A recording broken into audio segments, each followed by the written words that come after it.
Let's check in now with Michael Brennan, Chief Hurricane Specialist at the National Hurricane Center. We saw in your most recent update, this thing is a Category 3 storm now. What's your prediction? Well, right now, Harvey has intensified to a major hurricane, has maximum winds now of 120 miles per hour.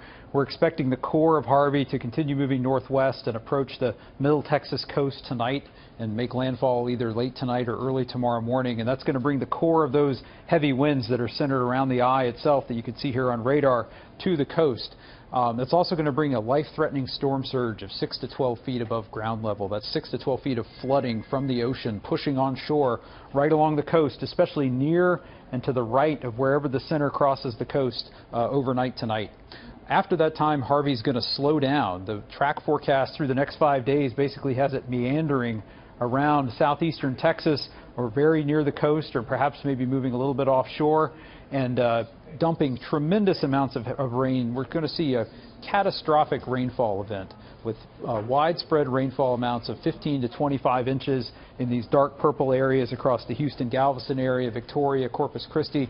We could see isolated totals as high as 35 inches. So from a water perspective, both from the rainfall and the storm surge, we're looking at a multi-day disaster potentially here in portions of the Texas coast. I've covered a bunch of hurricanes and I've been through a few of them, and I've never seen a storm that behaved quite like this one is forecast to behave. That parking right on top of the Texas shore and just sitting there and dumping rain and wind on people is going to be a real hardship.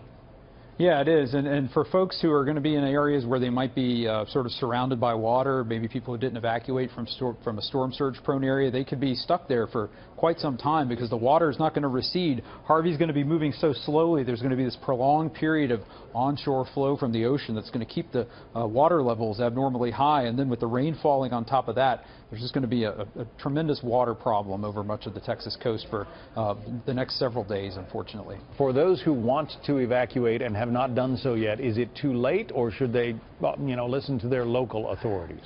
If it's safe to, but unfortunately in this part of the Texas coast especially now, we're seeing sustained tropical storm force winds moving onshore. We have sustained winds in the last hour of near 50 miles per hour, wind gusts to 60 miles per hour. We're seeing the water levels begin to come up from the ocean. So unfortunately for some people, it's probably too late to evacuate. But if anybody is in a situation where they can get out safely and they've been asked to, they should try to comply with that request. And is it possible that it hits Category 4 before it actually makes landfall later tonight? We don't see any reason why there won't be at least a little bit more strengthening, but it's going to start to run out of ocean. Once the center crosses land, it's not going to strengthen anymore. But at this point, the winds are there. The life-threatening storm surge and rainfall are going to be there regardless of how strong the winds get in the next 6 to 12 hours. And so in our last 30 seconds or so here, what's your warning to folks on the Texas coast?